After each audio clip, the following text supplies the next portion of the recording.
ಹೇಳ್ತಾ ಇದ್ನಲ್ಲ, ಗದ್ದಲದಾಗ ಎಷ್ಟು ಜನ ಕೇಳಿದೆ ಗೊತ್ತಿಲ್ಲ. ಸಿದ್ದರಾಮೇಶ್ವರ ಶರಣ ಅಂತಾನೆ. ಈ ಮನುಷ್ಯನ ಜೀವನ ಪವಿತ್ರ ಆಗಬೇಕಾದ್ರೆ ಏನು ಮಾಡಬೇಕಾಗಿಲ್ಲ. ಏನು ಮನೆ ಮಠ ಹೆಂಡ್ರು ಮಕ್ಕಳು ಬಿಟ್ಟು ಎಲ್ಲೋ ಹಿಮಾಲಯಕ್ಕೆ ಹೋಗಬೇಕಂತೇನಿಲ್ಲ. ಈ ಜೀವನ ಪವಿತ್ರ ಆಗಬೇಕಾದ್ರೆ ಸುಮ್ಮನೆ 2 ಸಣ್ಣ ಕೆಲಸ ಮಾಡಿದ್ರೆ ಸಾಕು, ಮನುಷ್ಯನ ಜೀವನ ಅತ್ಯಂತ ಪವಿತ್ರ ಆಗ್ತದೆ. ಏನು ಮಾಡುವುದು? ಇಷ್ಟೇ. ಇನ್ನೊಬ್ಬರ ಮನಸ್ಸಿಗೆ ನೋವಾಗಲಾರ್ದಂಗ ಬದುಕೋದು, ಇನ್ನೊಬ್ಬರು ಮನೆ ಮುರಿ ಕೆಲಸ ಬಿಡುದು, ಇವೆರಡು ಬಿಟ್ಟರೆ ಸಾಕು, ಪವಿತ್ರ ಆಗ್ತದೆ ಜೀವನ. ಇನ್ನೊಬ್ಬರ ಮನೆ ಮುರಿ ಕೆಲಸ ಬಿಡು, ಇನ್ನೊಬ್ಬರ ಮನಸ್ಸಿಗೆ ನೋವಾಗಲಾರ್ದಂಗ ಬದುಕೋದು ಕಲಿ. ಅದೇ ಧರ್ಮ. ಅಷ್ಟೇ ಅಲ್ಲ, ಧರ್ಮ ಅಂದ್ರೆ ಏನು? ದಿವಸ ಭಸ್ಮ ಹಚ್ಕೊಂಡು 4 ತಾಸು ಕಣ್ಣು ಮುಚ್ಕೊಂಡು ಕುಂದಿರುವುದು ಧರ್ಮ ಅಲ್ಲ. ಇನ್ನೊಬ್ಬರ ಮುಖದ ಮೇಲೆ ನಗಿ ಬಂತು ನಮ್ಮ ಮಾತಿನಿಂದ, ನಮ್ಮ ಕಾರ್ಯಗಳಿಂದ ಅಂದ್ರೆ ಅದು ಧರ್ಮ. ಅದು ಅಷ್ಟೇ. ಊದಿನ ಕಡ್ಡಿ ಜಗಲಿ ಮೇಲೆ ಕುಂತಿತ್ತು. ಅವ ಭಕ್ತ ಹೋಗಿ ಊದಿನ ಕಡ್ಡಿ ಕೇಳದ್ನಂತ. ಜಗಲಿ ಮೇಲೆ ಹಚ್ಚಿಡ್ತೀವಿಲ್ಲ ನಾವು ಊದಿನ ಕಡ್ಡಿ ಬೆಳಿಗ್ಗೆ. ಅವ ಭಕ್ತ ಹೋಗಿ ಊದಿನ ಕಡ್ಡಿ ಕೇಳದ್ನಂತಲ್ಲ, ದೇವ್ರ ನಿನಗ ಮಗ್ಗಲ್ದಾಗ ಕೂಡಿಸ್ಕೊಂತ, ನನಗ್ಯಾಕೆ ಒಮ್ಮೆರೆ ಜಗಲಿಗ ಮಗ್ಗಲ್ ತನ್ನ ಮಗ್ಗಲ್ ಕೂಡಿಸ್ಕೊಳ್ಳಲ್ವ? ನನಗ್ ಒಮ್ಮೆರೆ ತನ್ನ ಮಗ್ಗಲ್ ಕೂಡಿಸ್ಕೊಂಡಿಲ್ಲ, ನಿನಗ್ಯಾಕೆ ಅವನ ಮಗ್ಗಲ್ ಕೂಡಿಸ್ಕೊಂತಾನ? ನನಗ್ ಪೂಜಾದ ಕೋಲ್ಯಾಗ ಹಂಗ ಬಂದ್ರ ನಡೀದಿಲ್ಲ, ಸ್ನಾನ ಮಾಡಿ ಬಾ, ಮಡ್ಯಾಗ ಬಾ ಅಂತ ನನಗ ದೇವ್ರು. ನಿನಗ ನೋಡಿದ್ರೆ ಮಗ್ಗಲ್ ಕರ್ಕೊಂಡು ಕೂಡುತ್ತಾನಲ್ಲ ಅಂತ ಭಕ್ತ ಊದಿನ ಕಡ್ಡಿ ಕೇಳ್ದ. ಅವಾಗ ಊದಿನ ಕಡ್ಡಿ ಅಂದ, ಮತ್ ನೀ ಮಾಡೋದ ಅಂತ ಕೆಲಸ ಮಾಡಿದ, ಅದಕ್ಕ ಸ್ನಾನ ಮಾಡಿ ಬಾ ಅಂತ ನಿನಗವ. ನನಗ್ ಯಾಕೆ ಮಗ್ಗಲ್ ಕೂಡಿಸ್ಕೊಂತಾನ ಅಂದ್ರ, ನಿನಗ್ ಯಾಕೆ ಹೊರಗೆ ದಬ್ಬತಾನಂದ್ರ, ನಾ ಏನು ಮಾಡೀನಿ ಅಂದ್ರ ನನ್ನ ಸುಟ್ಟುಕೊಂಡು ಇನ್ನೊಬ್ಬರ ಮನ್ಯಾಗ ಸಂತೋಷ ಕೊಟ್ಟೀನಿ. ಆದ್ರೆ ನೀ ಇನ್ನೊಬ್ಬರು ಮನೆ ಸುಟ್ಟು ನೀ ಸಂತೋಷ ಪಟ್ಟಿ, ಅದಕ್ಕೆ ಹೊರಗಿಟ್ಟ ನಿನಗವ.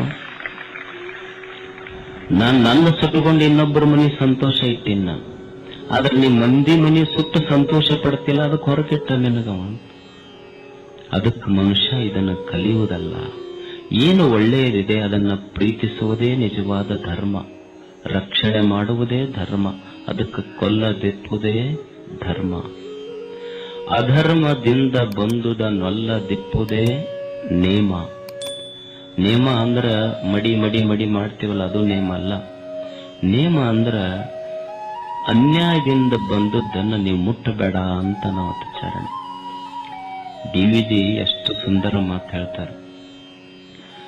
ಅನ್ನವನ್ನುಣ್ಣುವಾಗ ಕೇಳ್, ಅದ ಬೇಯಿಸಿದ ನೀರ್, ನಿನ್ನ ದುಡಿಮೆಯ ಫಲವೋ ಪರರ ಕಣ್ಣೀರು. ನೀ ಅನ್ನ ಊಟ ಮಾಡ್ತೀಯಲ್ಲಪ್ಪ, ಅನ್ನ ಊಟ ಮಾಡುವಾಗ ಒಂದು ತುತ್ತು ತಗೊಂಡು ಹಿಂಗ ಬಾಯಿ ಹತ್ತಿರ ಒಯ್, ತುತ್ತು ಒಳಗಿಟ್ಕೋಬೇಡ, ಅದನ್ನ ಕೈಯಾಗಿ ಹಿಡಿದು ಒಂದು ಕ್ಷಣ ವಿಚಾರ ಮಾಡು. ನಾ ಈಗೇನು ಈ ಅನ್ನ ಉಣ್ಣಾಕತ್ತೀನಿಲ್ಲ, ಈ ನಾವು ಉಣ್ಣುವ ಅನ್ನ ನನ್ನ ಬೆವರಿನ ಹನಿಯೊಳಗ ಕುದ್ದೈತೋ ಈ ನಿನ್ನೊಬ್ಬರ ಕಣ್ಣೀರೊಳಗೆ ಕುದ್ದೈತೋ ಅಂತ ವಿಚಾರ ಮಾಡಿ ಉಣ್ಣು. ಅದು ಧರ್ಮ, ಅದು ನೇಮ, ಅದು ನೀತಿ, ಅದು ಬದುಕಿನ. ಅಧರ್ಮದಿಂದ ಏನು ಬರ್ತೈತಿ ಅದು ಬೇಡ. ದೇವರಿಗೆ ಯಾವ್ದು ನೈವೇದ್ಯ ಆಗ್ತೈತಿ ಅಂದ್ರ, ನೀ ಅಧರ್ಮದಿಂದ ಬಂದು ದುಡಿದು ಹೋಳಿಗೆ ತುಪ್ಪ ನೈವೇದ್ಯ ಹಿಡಿದ್ರು ಅವನಿಗೆ ಸಂತೋಷ ಆಗೋದಿಲ್ಲ. ನೀ ಧರ್ಮದಿಂದ ದುಡಿದಿದ್ದು ಒಂದು ಹುಲ್ಲಿನ ಕಡ್ಡಿ ಬೈದು ಹಿಂಗ ತೋರಿಸಿದ್ರು ಸಹಿತ ಅವನಿಗೆ ಸಂತೃಪ್ತಿ ಆಗ್ತದೆ, ಅದನ್ನ ಬಯಸ್ತಾನೆ ದೇವರಾತ. ನಮ್ದು ಹಂಗ ಆಗೋದಿಲ್ಲ. ಒಂದ್ ಸ್ವಲ್ಪ ಏನಾರ ಆತಂದ್ರ ಮುಗಿತು, ಒಟ್ಟು ಕೈಯಾಗ ರೊಕ್ಕ ನಿಲ್ಲುವಲ್ ನೋಡ್ರಿ, ಹೆಂಗಾರ ಬರ್ಬೇಕು ನಮಗ್. ಹೋದ್ವೇನ ಬಾಳ ತಂದ್ರ ಇದು ಒಟ್ಟು ರೊಕ್ಕ ನಿಲ್ಲೋದ್ರ ಕೂಡ್ಲೆ ಒಟ್ಟು ಮನಿ ತೋರಿಸ್ತೀವಿ, ಮತ್ ನಾವು ಖಾಲಿನ ಕುಂತಿರ್ತೀವಿ, ನಿನ್ ಮನಿ ಚಲೋ ಇಲ್ಲಪ್ಪ ಅಂತೀವಿ. ಅವ ಎಲ್ಲ ಬದಲಿ ಮಾಡ್ತಾನ, ನಾವು ಪೂರಾ ಎಲ್ಲ ಬೆಡ್ರೂಮು ದೇವ್ರ ಕೂಡ್ಲಿ ಎಲ್ಲ ಬದಲು ಮಾಡಿ ಮನ್ಯಾಗ ಹೋಗ್ತಾನ. ಹೋದ ಕೂಡ್ಲೆ ಅದು ಮನಿ ಅಂತೂ ನನ್ನ ಬದಲು ಮಾಡಿದೆ, ನೀ ಹಂಗ ಉಳ್ಕೊಂಡಲ್ಲ, ಮೊದಲು ನೀ ಬದಲಾಗಂತ ಮನಿ ಅಂತ. ಏನ್ ಮನಿ ಬದಲು ಮಾಡೋದ್ರಿಂದ ದುಡ್ಡು ಬರ್ತೈತೆ? ಮತ್ತಿದು ವರ್ಕೌಟ್ ಆಗಿಲ್ಲ, ಅವನಿಗೆ ಹೋಗಿ ಒಂದು ದಾರ ಕಟ್ಟಿಸ್ಕೊಂಡು. ಅದು ದಾರ ಅಂತಿತ್ತು, ನೋಡಪ್ಪ ನನ್ನ ಕಟ್ಟಿಸ್ಕೊಂಡ ಕೈಗಳೊಳಗ ದುಡ್ಡು ನಿಲ್ಲೋದಿಲ್ಲ, ದುಡಿಯುವ ಕೈಗಳಲ್ಲಿ ದುಡ್ಡು ನಿಲ್ತೈತಿ ಅಂತದ್ದು ದಾರ ಅಂತಿತ್ತು ಮನುಷ್ಯ. ದಾರ ಕಟ್ಟಿಸ್ಕೊಂಡ ಕೈಯಾಗಲ್ಲ, ದುಡಿಯುವ ಕೈಗಳಲ್ಲಿ ನಿಲ್ತದ. ಮತ್ತೆ ಇನ್ನೂ ಬಹಳ ಕಾಡಾಟ ಐತಿ, ಒಟ್ಟು ರೊಕ್ಕ ಬರೋಲ್ದಂತ ಒಬ್ಬ ಹೋದ ಬಡ ಜ್ಯೋತಿಷಿ ಹತ್ರ ಹೋಗಿ ಒಂದು ಪೇಪರ್ ಇಟ್ಟು ಮುಂದೆ, ಪೇಪರ್ ಇಟ್ಟು ಬಾಳ್ ಕಾಡಕತ್ತೈತ್ರಿ. ಅವ್ರು ಬಾಳ್ ಚಂದ ಹೇಳ್ತಿರ್ತಾರೆ, ಕೇಳಬೇಕು. ಕಣ್ಣಿಗೆ ಕಾಣತೈತ್ರಿ, ಒಟ್ಟು ಕೈಗೆ ಬರುದಿಲ್ಲ ನೋಡ್ರಿ. ಮತ್ ದಿವಸ 6 ಗಂಟೆಗೆ ಕಡಿ ತಗೊಂಡ್ ಹೋದ್ರ ಅದೇ ಹೆಂಗ್ ಕೈಗೆ ಬರ್ತೈತೆ? ಅವ್ರ ಕೈಯಾಗ ಹೋಗುತ್ತೆ, ನಿನ್ ಕೈಯಾಗ ಹೆಂಗ್ ಬರ್ತೈತೆ? ಮತ್ ನಂಬರ್ ಹಚ್ಚ ಅವ್ರ ಕೈಯಾಗ ಹೋಗ್ತೈತಿ, ನಿನ್ ಕೈಯಾಗ ಬರೀ ಖಾಲಿ ಹಾಳೆ ಬರ್ತೈತೆ ಅಷ್ಟ ನಂಬರ್. ಕಣ್ಣಿಗೆ ಕಾಣಿಸ್ತೈತ್ರಿ, ಕೈಯಾಗ ಬರೋದಿಲ್ಲ. ಹೋದ ಅವ್ರ ಜ್ಯೋತಿಷಾಸ್ತ್ರ ಹೋಗಿ ಒಂದು ಪೇಪರ್ ಇಟ್ಟ, ಅವ್ರು ತೊಗೊಂಡು ನಿನ್ನ ಹೆಸರು ಇಂಥದ್ದೌದಲ್ಲ? ಹೌದಂದ. ಅವನಿಗೆ ಆಶ್ಚರ್ಯ. ನಾನು ಎಲ್ಲೋ ದೂರದಿಂದ ಬಂದೀನಿ, ಇವ್ರಿಗೆ ಹೆಂಗ್ ಗೊತ್ತಾತಪ್ಪರಿ ನನ್ನ ಹೆಸರು?